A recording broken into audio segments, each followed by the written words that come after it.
Hey there. So, I just wanted to make a quick video about why people have the tendency to say things like, oh, well, Christmas is a pagan holiday. The reason that people will make this claim, will say this stuff, is it's to give Christians a sense, specifically more ignorant Christians, people who don't understand the historical context behind their tomes, um, or have this very literalist interpretation. It's to give them a sense of their position in historical time. So I know that every tradition has people who view it at different levels of analysis. There's a hierarchy of perception. Some people are very much literalists. They can't really abstract very well, so they, have this idea that everything in their works is true, literally true, that it's like a historical document. And there are some parts of every text that are meant to be depicted as historical documents or interpreted as historical documents. Whether or not those things happen or not, it's very hard to say, if we're being honest, because we're here and they were then. So, whether Shiva reincarnated 7 times, or whether the Egyptian pharaoh is actually a recurring singular unity of a person, or whether Jesus rose after 3 days, it's very hard to say. The most we can do is analyze and interpret different sources to find out if that actually happened. This being said, the effect of believing those things is, in most cases, good when interpreted in a way that makes somebody's life better. So,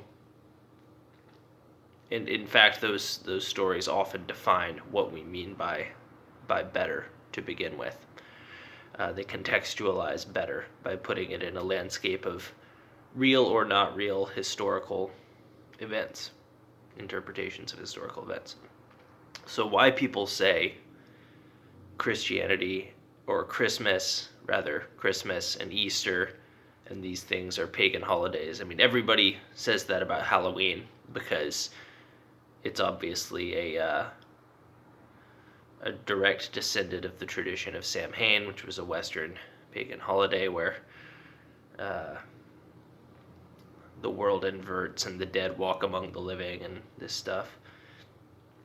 And you can see the Christian hangovers from these pagan traditions, these Western pagan traditions that were in Europe, Northern Europe at the time, the Celtic traditions, the Nordic traditions, some of the Southern and Semitic traditions, like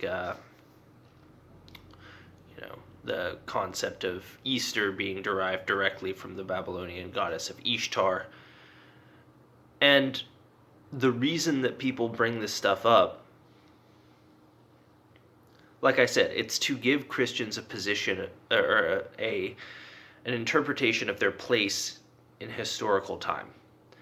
So when a lot of Christians speak about Christianity, they view it as the only thing that ever gave anything value, and the only true religion, and the only true set of beliefs and stories that structure reality. And I find that to be comical. I understand why they do it. I understand that, if you have your particular interpretation of a set of stories, it would give some people a great deal of comfort to be on the right side of history, so to speak. And the benefits of convincing yourself that that's true would actually outweigh the negative effects for many people of interpretation and humility and understanding their place in historical time. And understanding that Christianity is not this thing that descended from heaven 2,000 years ago or from the spiritual realm 2,000 years ago in this perfect form and came to people, and it was given in this crystallized, non-changing sort of philosopher's stone type form, and was handed off and was like, okay, well, now you do this. This is an evolving and this is a thing which creates itself over time. And it's the descendants of things that are unrecognizable to it. It's very much the same sort of stumbling block that evolution presents for Christians. And, you know, say what you want about the metaphysical assumptions of evolution. It's a very complicated topic that I can't really get into right now. But it does present a stumbling block for the concept that the world is the new Earth people. The world is 6,000 years old. And it presents a stumbling block for any really deep interpretation of the text, because Christianity's text presents a history, and if that history is localized in a space and time where the Norse people came up with the concept of hell thousands of years before they were ever converted to Christianity en masse, then, you know, the historical interpretation of that biblical text is it can't coexist with the idea that these holidays are derived from traditions far more ancient than what a lot of Christians think the source of their holidays are. And so yeah, that's basically why people do it. And in a way, it is polemic, and it is designed to sort of start a fight and get people's brains jogging. But see, the thing is, I don't think positive delusions are good for people. I don't think lies are good for people. And I don't think that that Christianity itself is a lie. I think it has its functional place in the world. But people need to really start articulating what that is. Like,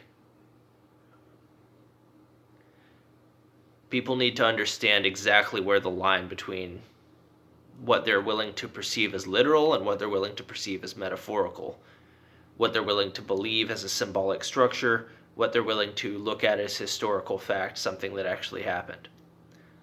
And I suppose, in a way, calling Christmas and Easter pagan holidays in sort of a polemic jab of a way is a call for people to bridge the distinction between the literal and metaphorical interpretations of their religion, and to pose a challenge to the more literal interpretation of things. So there's a lot more I could say on this topic, but for now, I'm just going to call it at that. Let me know what you think in the comments. Until next time.